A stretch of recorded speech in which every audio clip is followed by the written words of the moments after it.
problems too, and they did, which was great. So we all said, well, let's give everybody a little bit more time, and which we did, which is great.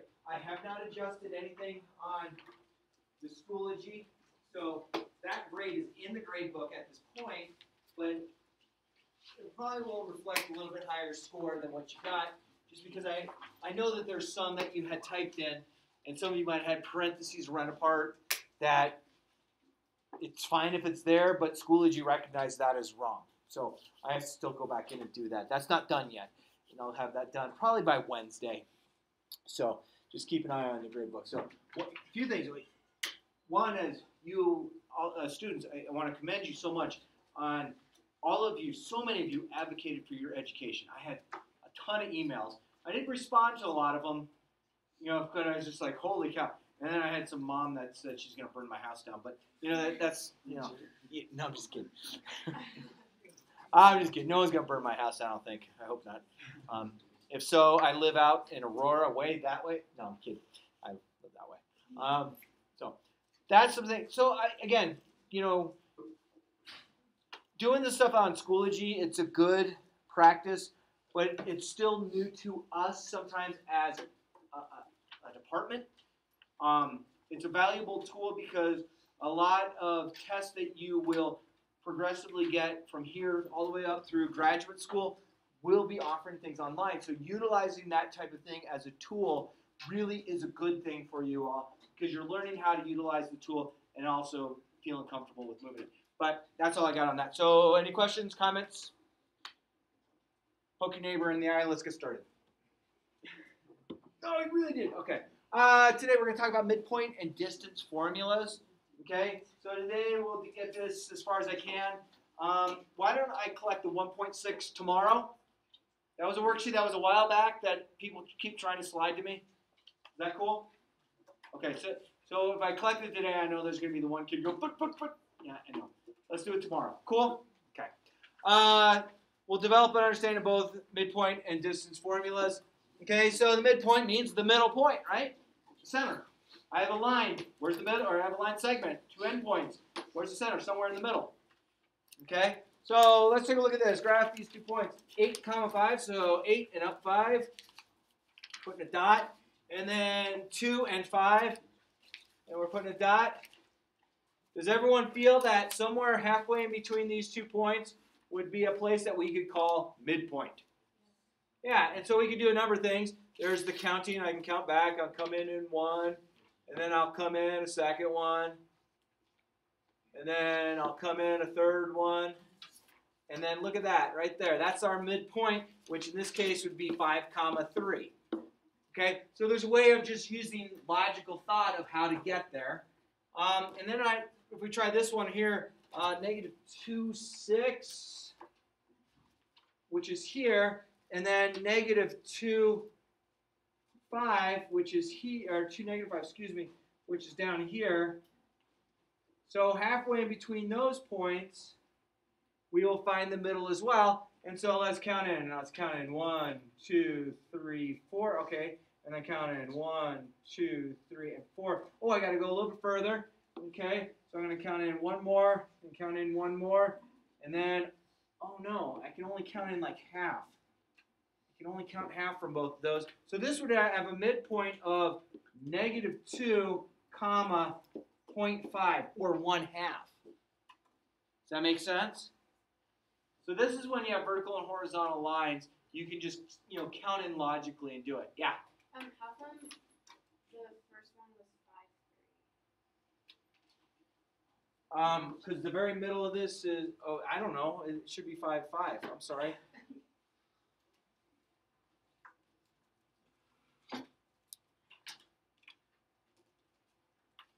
I don't know why I did that mistake. So, yeah. Does that all make sense?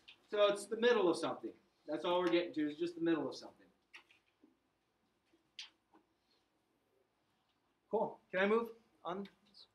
All right, so then we have, let's see, number 3. 3, -3. So 1, 2, 3, and down 3. Put a point here. And then 9, 1. So what we'd like to do is find the middle of that. But this is a little different. It's still a straight line, so it should be the same thought process. And somewhere in this region is going to be the middle of it. Agree? There's got to be a way that we could find the middle of that. I mean, we could do this. We could do, I don't know,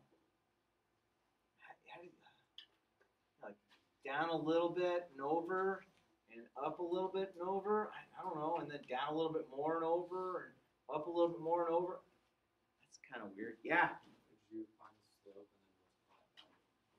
Oh, find the slope. So I think the slope equation would be this. So it would be negative 3 minus 1 over 9 minus 3 equals negative 4 over, wait. Negative, oh shoot, that's positive. 3, oh my god. Y2, oh my gosh, how did I do this? Minus, negative 3 minus, oh my goodness. I'm just going to go back home and go to bed. If I did math the correct way, and then that's, what is that? 9 minus, that's a 9. I can't read my writing. So negative 2, or positive 2? That's a positive, right? I don't know if the slope might be able to get us there. I don't know. Does everyone agree that's somewhere in the middle? That what? Oh, okay. Hang on. Hang on. Hang on. That sounded kind of cool. I'm gonna get rid of that, and I'm gonna kind of get rid of all the garbage in the middle. Let's try this one more time. So let's have Pythagorean theorem. See if this is gonna work. 3 and then negative 3. Put a dot. And 9, 1. Put a dot. And so hang on. With this, so if I came this way and this way, I have a right angle, which means then we have a right triangle, and the Pythagorean theorem, bless you. So I have 1, 2, 3, 4, 5, 6. That's a distance of 6, and then this is 1, 2, 3, 4. And then if I did the Pythagorean theorem, that'd be 6 squared, which is 36, plus 4 squared, which is 16, and that's square root of 52. Well, what does that tell me? That tells me this distance right here, right? And square root of 52 is like 7 point something, right? You like my math? 7 point something? No? Sorry. I think we found here, I think we found the distance. Divided by 2? Simplify it, then divide by 2. Okay, so what is that? 4 goes in the top. So 4 goes in the top, which is 2. 4, that's 1. So square root of 13. So the midpoint is like this distance here should be about square root of 13 away. Okay.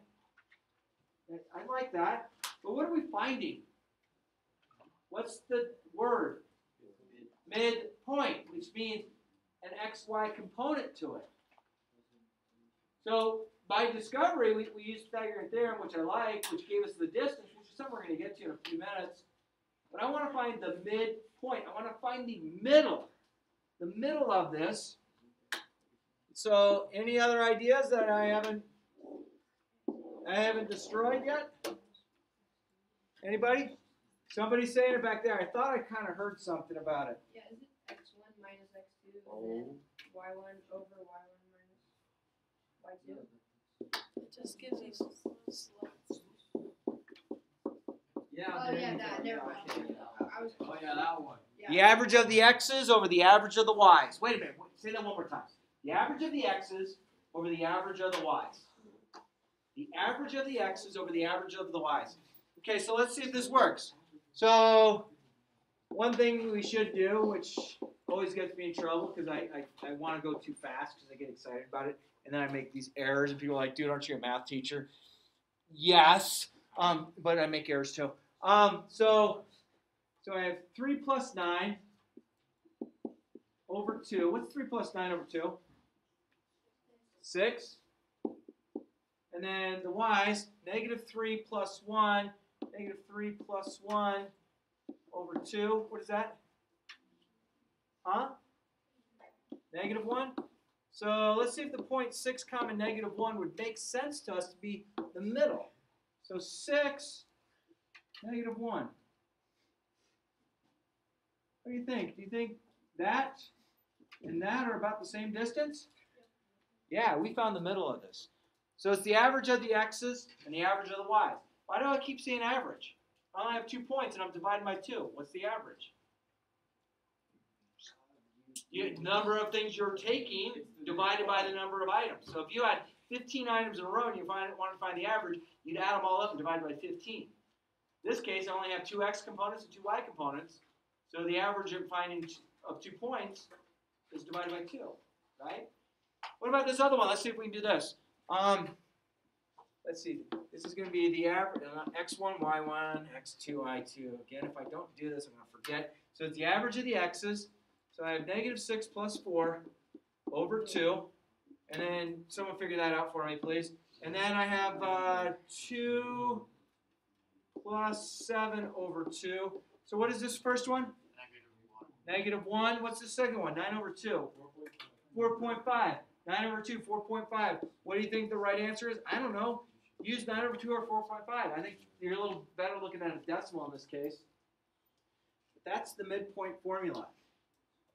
So this is definitely what is going to utilize this tool going through. Okay? And it works in 3D as well because you find the average of the z values, but we're not there yet. But we'll get there. Why you do this to us? Okay, I'll just stay with x and y. Just for you. Okay, I thought you were okay going with the z's, but no. I'll go 4D and bring the w's in too. Okay, never mind. I won't. All right, midpoint formula. I got the hiccups now. Sheesh. The average of the, whoa, hey. Where's my thing? Where is it? Oh, whoa. Where did that come from? There's a blank here. Uh-oh, and then, is it? It's up. I know the one I put up there. All right, the coordinates of the midpoint of a segment are the average of the x coordinates and of the y coordinates of the endpoints. Okay, I don't know. Is there something back here? Yes, it's right there. If point A is x1, y1, and how do you know which one's point A? Pick one. And how do you know which one's point B? Pick the other one. Don't pick the same one twice. Pick the same one twice, you're like 0, 0. Right? Or it's itself. Okay, so the coordinates of the plane, the midpoint M of segment AB has the coordinates of x1 plus x2 divided by 2 and y1 plus y2 divided by 2. And again, x1, y1, we have to pick one of them to be the x1, y1. We have to pick the other one to be the x2, y2. Does it matter which one you do? No. Can I move on? Woo! Find the midpoint without graphing. Okay. X1. Oh, no, let's not use yellow. That's a color that not everyone can see from back. All right. Midpoint formula, the average of the x's. So the average means I'm going to add them together and divide by 2 because there's 2 points. And then the average of the y's, I'm going to add those together and I'm going to divide by 2 because we have 2 points. And -4 plus 11 is 7. 7 divided by 2 is 3.5. And then 9 plus -3 is 6. And 6 divided by 2 is. So this is our midpoint. That's the middle of those 2 points. And I think if we did the same thing here, does everyone need to see it? Yeah, I'll just work it real quick. And when I work it quick, that means I never make an error. You know, where'd you get the Greek letter beta?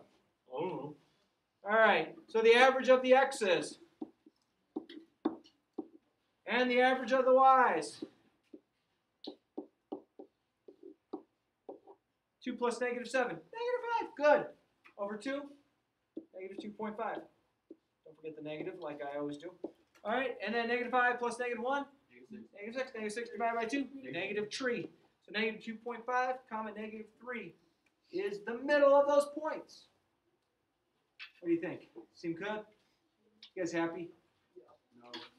You know, it'd be awesome if someone like walked in right now and had like a huge box of like ice cream sandwiches, and they were just just kind of that melty just enough to where it's going to make a mess? Yeah. Sorry, I'm there. I'm there. I don't know why. You guys getting ice cream sandwiches? All right. How would you attack this problem? Uh-oh. You have one endpoint, that's 3, 7, and then it gives you the middle. Oh, shoot. So in order to find the middle, we had to find the x value average and divide by 2, and the y value average and divide by 2, and they give me the midpoint. But now I have one of the endpoints. So this is kind of what this is doing. You have an endpoint given, and you know the midpoint, but you don't know what this endpoint is. That's what this story's doing. Okay. This is an endpoint, right? So let's just label it. I know this. No, wait. Holy cow. X1, Y1. But is this X2, Y2?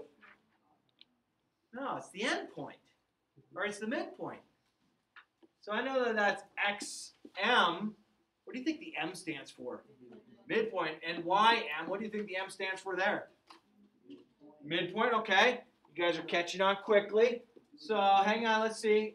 Let's bring this up. I think I could say that XM, YM for the midpoint is equal to x1 plus x2 over 2 and y1 plus y2 over 2.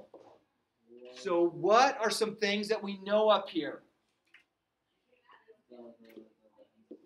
I do know one of the endpoints, so let's plug in what we know. Let's plug in what we know. Okay, I know the midpoint. I know that I have 6, 12, bless you, is equal to 3 plus x2 over 2 and 7 plus y2 over 2.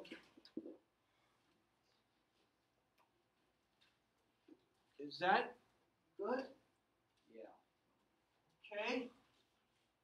So would the 6 go with the x component and the 12 go with the y component? Yes. So could I solve this? Let's see. I'm going to bring this down a little bit more because I have more space. And I'm going to extend the page even more. Come on. Don't go there. Go here. There we go.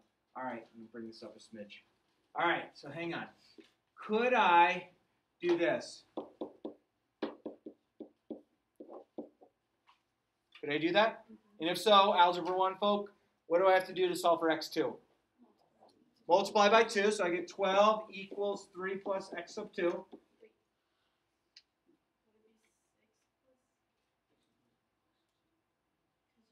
you multiply the other side? Do what? Would you multiply the other side? I did. I multiplied times 2 times 2. Oh yeah. Because I haven't done the y part yet. That's all I did. And so in order to solve for x2, I'm going to do what to get that 3 over here? Subtract it. So I'm going to subtract 3, so I get 9. Oh, cool. So I get 9, comma, I don't know. How am I going to find the other I don't know? Yeah. Okay. When you multiplied it by 2 to clear the fraction, wouldn't it be 12 equals 6 plus x? Yeah, I like what you're thinking, but this technically is in parentheses, so it's a whole group. Okay. Is that all right? And then I think I could do this. 12 equals 7 plus y2 over 2, which that's grouped as well. Multiply both sides by 2, so that's 24 equals 7 plus y2. So y2 is equal to 17. So this is my other endpoint. So 9, 17.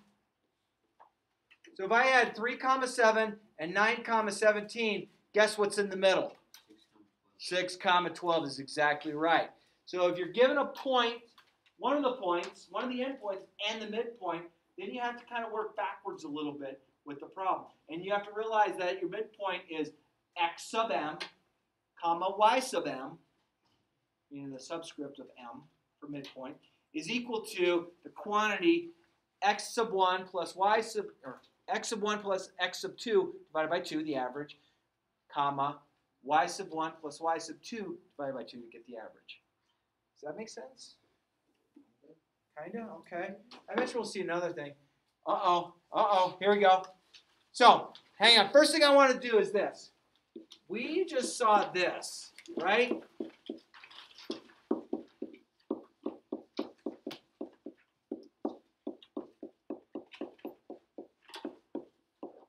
Agree? That's just the midpoint equation. Agree? Is anyone stuck on way? Where did that come from? Cupcakes? He's calling us cupcakes, man. He's talking food again. All right, x1, y1. Where's x2, y2? Somewhere. We don't know it yet. It's what we need to solve for. Okay?